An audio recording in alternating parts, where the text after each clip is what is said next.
évidemment, je souhaiterais vous poser une question pour ce qui concerne l'intervention française, les frappes françaises au Tchad. Et vous le savez, le président de notre groupe, Jean-Luc Mélenchon, a demandé à ce que nous puissions avoir un débat à l'Assemblée nationale sur cette... Qu'est-ce qui se passe? Vous cherchez la lettre? Oui. Voilà, un débat à l'Assemblée nationale sur cette question qui n'est pas une petite intervention, mais une intervention importante qui implique la France et sa stratégie en la matière. Alors, comme vous le savez, le Tchad est un pays d'Afrique qui a connu le plus d'interventions militaires depuis l'indépendance. Et c'est effectivement pas la première fois qu'Idriss Déby, qui a pris le pouvoir par les armes en 1990, il faut le rappeler, avec le soutien de la France, fait face à une rébellion. Mais là, ce qui est spécifique dans votre choix, ce n'est pas seulement un soutien à ceux qui bombardent, c'est la France qui décide elle-même d'intervenir militairement et de bombarder. Donc, ce n'est pas tout à fait anodin. Et l'argument qui est aujourd'hui fait, autrefois c'était pour la stabilité de la région, aujourd'hui c'est au nom de la lutte contre le terrorisme.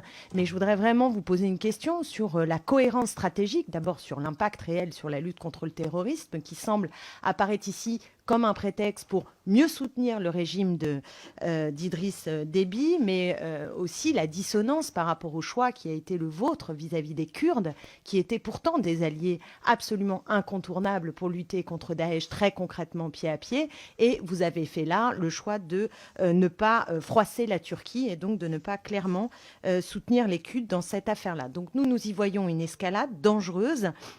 Et je m'étonne vraiment de ce soutien quasi inconditionnel à Idriss Déby, coûte que coûte, alors que vous passez sous silence ces pratiques pour le moins autoritaires et la violation récurrente des droits humains du régime en place. Et je voudrais aussi vous demander combien de victimes civils, enfin combien de personnes vous estimez avoir été victimes dans les bombardements qui sont les vôtres, qui sont ceux de la France. Et je terminerai juste sur le deux poids, deux mesures absolument édifiant, monsieur le ministre. Vous ne m'écoutez plus, pourtant je vais vous parler du Venezuela. Il faut conclure, madame la députée. Merci. Voilà.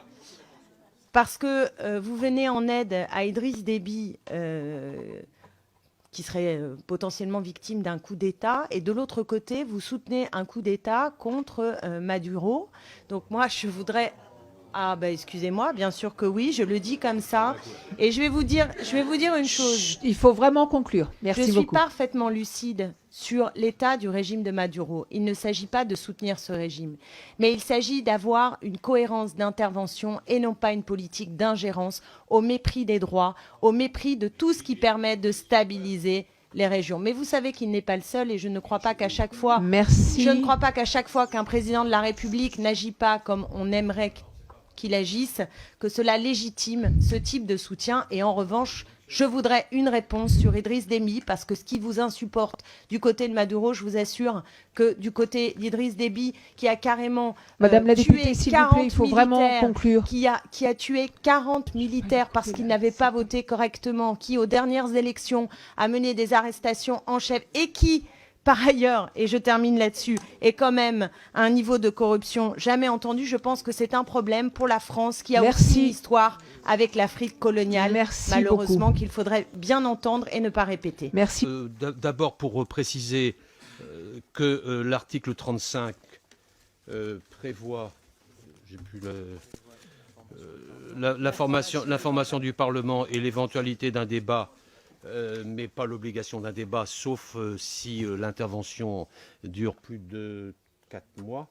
Je parle de mémoire pour prolonger plus de 4 mois, il faut à ce moment un débat. Et en l'occurrence, l'article 35 n'imposait pas un débat. Et là, je vous donne des explications qu'il convient. Je voudrais aussi vous rappeler que, en ce qui concerne les interventions de la France il y a 3 conditions fixées par le droit international. Il y a 3 cas qui autorisent l'usage de la force. 3 cas. Le premier cas, c'est le consentement d'un État. Le deuxième cas, c'est l'autorisation du Conseil de sécurité sous chapitre 7. Et le troisième cas, c'est la légitime défense, article 51. Et là, nous sommes dans le cas d'un consentement d'un État, c'est-à-dire qu'il y a une demande écrite d'un chef d'État qui dit « Je suis menacé par une intervention extérieure », ce qui est le cas, ça vient de Libye, ça traverse la frontière, ça rentre au Tchad, et la volonté des acteurs qui le disent publiquement, c'est de faire un coup d'État, une intervention armée auprès des autorités du Tchad, venue de l'extérieur, venue de la Libye. Et donc le président Déby a adressé au président Macron une lettre demandant l'intervention des armées françaises. C'est le premier point des sujets, des hypothèses que j'ai évoquées tout à l'heure pour autoriser l'usage de la force. Il n'y a pas eu de victimes civiles sur cette demande d'intervention. C'est d'ailleurs le même État, mais avec une dimension beaucoup plus modeste. C'est la même démarche qui avait été faite par le président Traoré en janvier 2013, qui avait écrit et qui avait initié ensuite cette démarche. C'est en fonction de ce même article que nous sommes intervenus sur le territoire du Mali en 2013. Mais évidemment, permettez-moi de rappeler que l'organisation d'un débat ne concerne absolument pas et ne relève pas de l'exécutif.